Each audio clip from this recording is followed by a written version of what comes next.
안녕하세요. 중앙아시아에서 사역하고 있는 이진리라고 합니다. 오늘 중앙아시아에 대해서 대략적으로 좀 알아보는 시간을 가지도록 하겠습니다. 중앙아시아는 넓은 범위로 보았을 때 유라시아 대륙의 일부도 포함이 됩니다.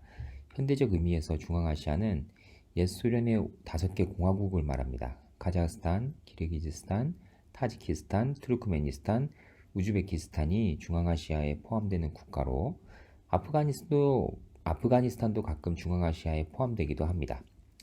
유네스코의 정의는 현대적 좁은 의미의 정의하고 좀 차이가 있는데 유네스코는 중앙아시아를 아프가니스탄, 북동부 이란, 파키스탄, 북인도, 중국 서부, 몽골과 옛 소비에트 중앙아시아 공화국들이라고 정의를 내렸습니다.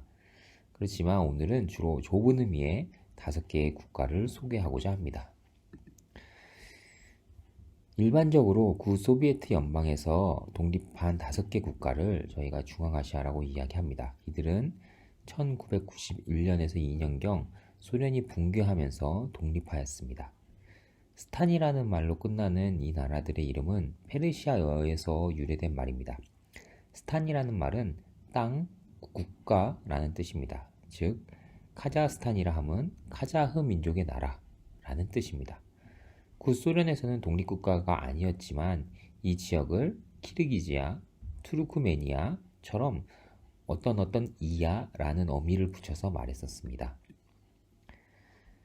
이 지역은 바다로부터 가장 먼 지역으로서 내륙지방에 있어서 대륙성 기후를 가지고 있습니다. 여름에 많이 덥고 건조하고 겨울에는 또 눈이 많이 내리고 춥습니다. 동쪽 남쪽으로는 천산산맥과 파미르 고원이 있고 서쪽으로는 평야가 있습니다. 고원지대에서는 주로 유목 생활을 하지만 평야지대에서는 농업도 잘 이루어지고 있습니다. 이 그림은 각국의 의복을 단순히 표현한 것입니다. 민족의 차이가 있어서 문화에 약간의 차이들이 있지만 국경을 마주대고 있으며 언어도 비슷한 부분들이 많이 있어서 문화적으로 크게 차이 나는 것 같지는 않습니다. 물론 자세히 들여다보면 차이가 있고 민족마다 갈등들도 있고 민족 간의 갈등 그렇지만 한중일처럼 이렇게 많이 차이 나는 것 같지는 않습니다.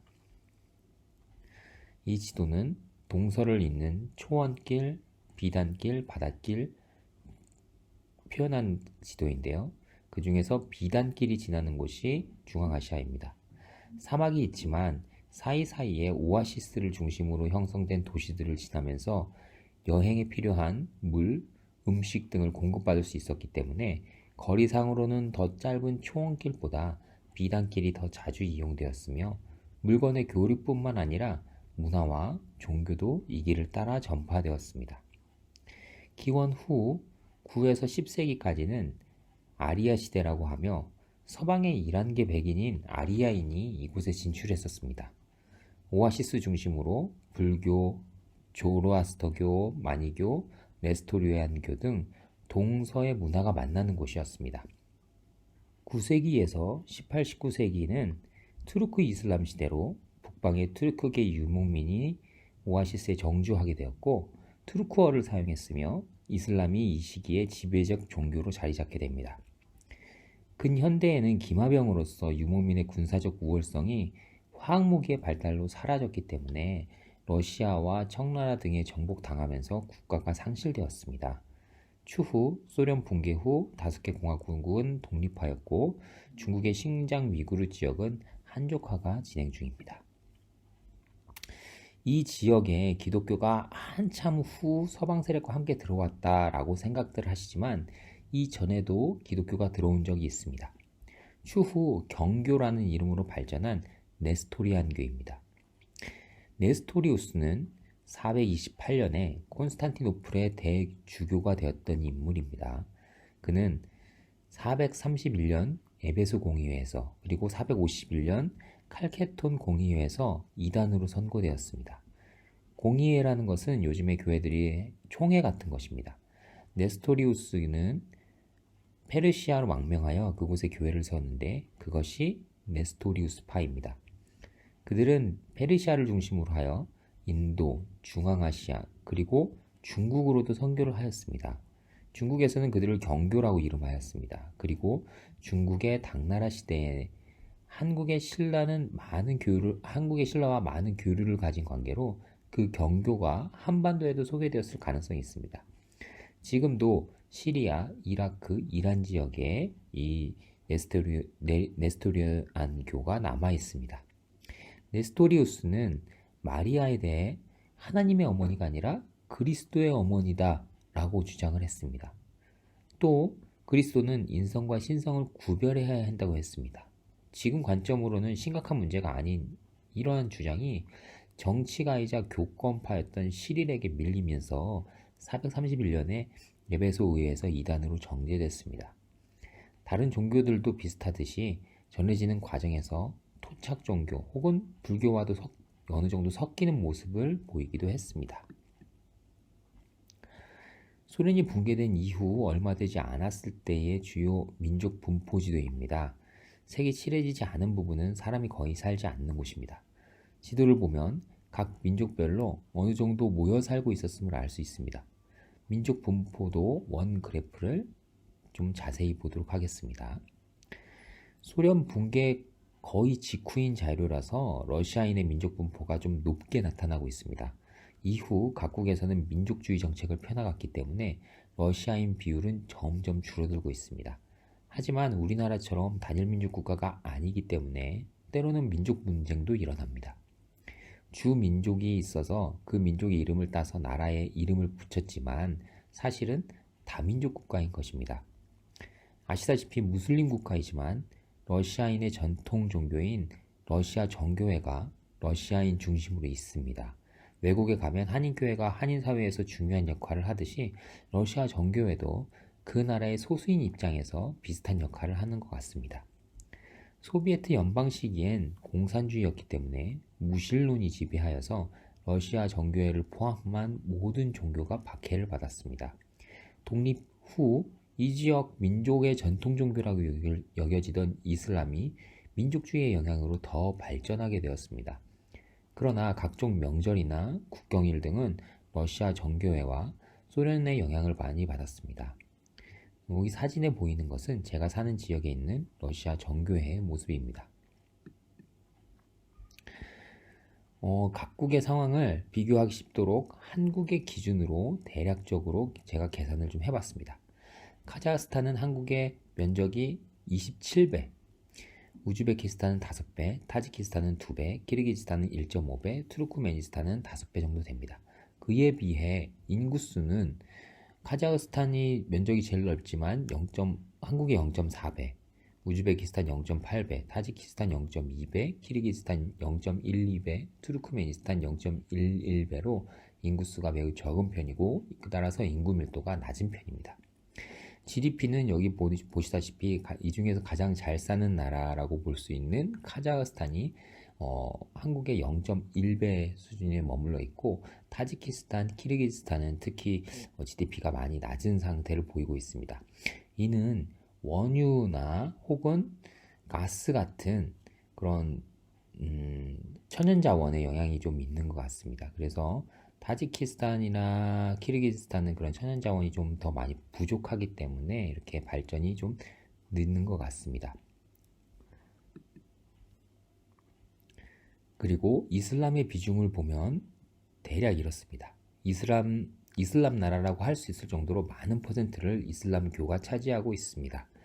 스탄 나라들이라 아프가니스탄처럼 극단주의 이슬람 세력이 득세하고 있지 않을까 해서 위험하다고 오해하시는 분들도 있던데 정치와 종교가 분리된 세속주의 이슬람이며 특히 토착 종교와도 어느 정도 섞여 있습니다.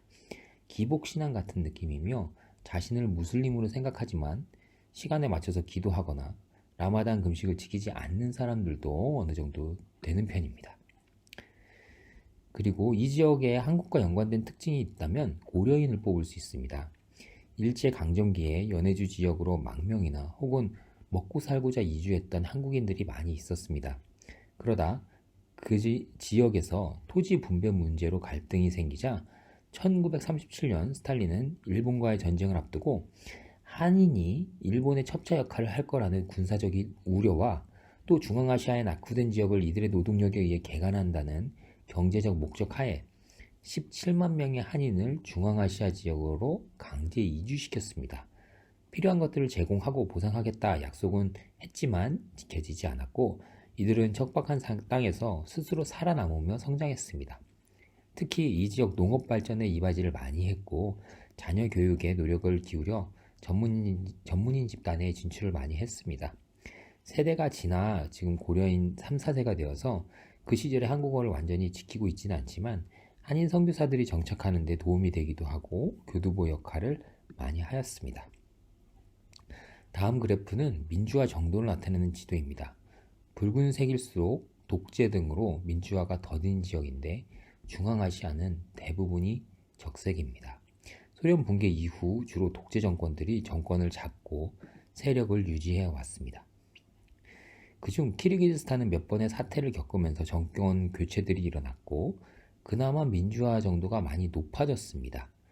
하지만 다른 나라들은 거의 독재를 유지하고 있는 편이었고요. 최근 조금씩 독재가 풀리고 문들이 열리고 있는 편입니다. 중앙아시아의 문화의 특징을 뽑으라면 유목문화, 무슬림, 그리고 소비에트 문화를 뽑을 수 있겠습니다. 유목은 시골 지역에서는 아직도 주된 산업입니다.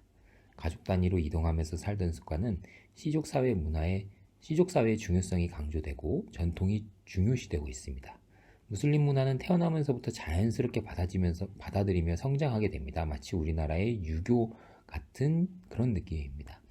그러나 소련의 영향으로 무슬림 문화에서 나쁘게 받아들여지던 남녀 평등 혹은 과격함 이런 것은 어느 정도 상쇄가 되었습니다. 예를 들어 공산주의에서는 여자들도 적극적으로 직업전선에 뛰어들어야만 했습니다. 아이는 어린 시절 시설에 보내져서 자라게 되고 양육이 되고 여자들이 일을 했습니다. 그러한 영향인지 무슬림권에서 여자의 지위는 상당히 낮지만 중앙아시아에서는 그래도 높은 편입니다. 또한 소련은 다민족 국가였기 때문에 민족주의 성향보다는 다양성을 인정해주는 분위기가 있었고 타민족의 문화와 종교에 대해서는 중동보다 좀 더 너그러운 것 같습니다.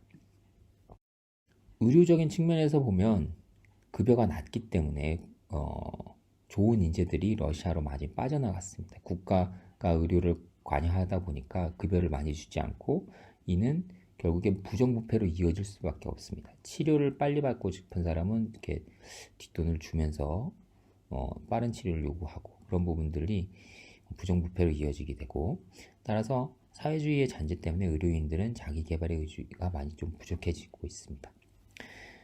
그리고 무슬림의 영향으로 운명이라고 생각하는 경향이 좀 많고 그래서 개선 의지가 부족한 편이고 유목문화의 영향 때문에 약간 이동하면 끝이다. 그래서 현실 도피적인 경향이 좀 있는 것 같습니다. 또한 종족별로 문화가 있고 시족이 굉장히 중요시되는 사회여서 민족 간의 갈등도 여전히 남아 있습니다. 그리고 성인이라도 스스로 결정하지 못하고 부모나 친척의 결정에 따라서 결혼을 한다거나 이런 직업을 정하거나 그런 거에 영향을 많이 받고 또한 체면 문화가 있어서 자신의 잘못을 절대로 잘 인정하지 않으려는 경향이 있습니다. 이상으로 간단히 중앙아시아의 전체적인 부분들을 살펴보았고 다음 선교사님께서 좀 더 의료 쪽에 집중해서 설명을 해주실 것입니다. 경청해 주셔서 감사합니다.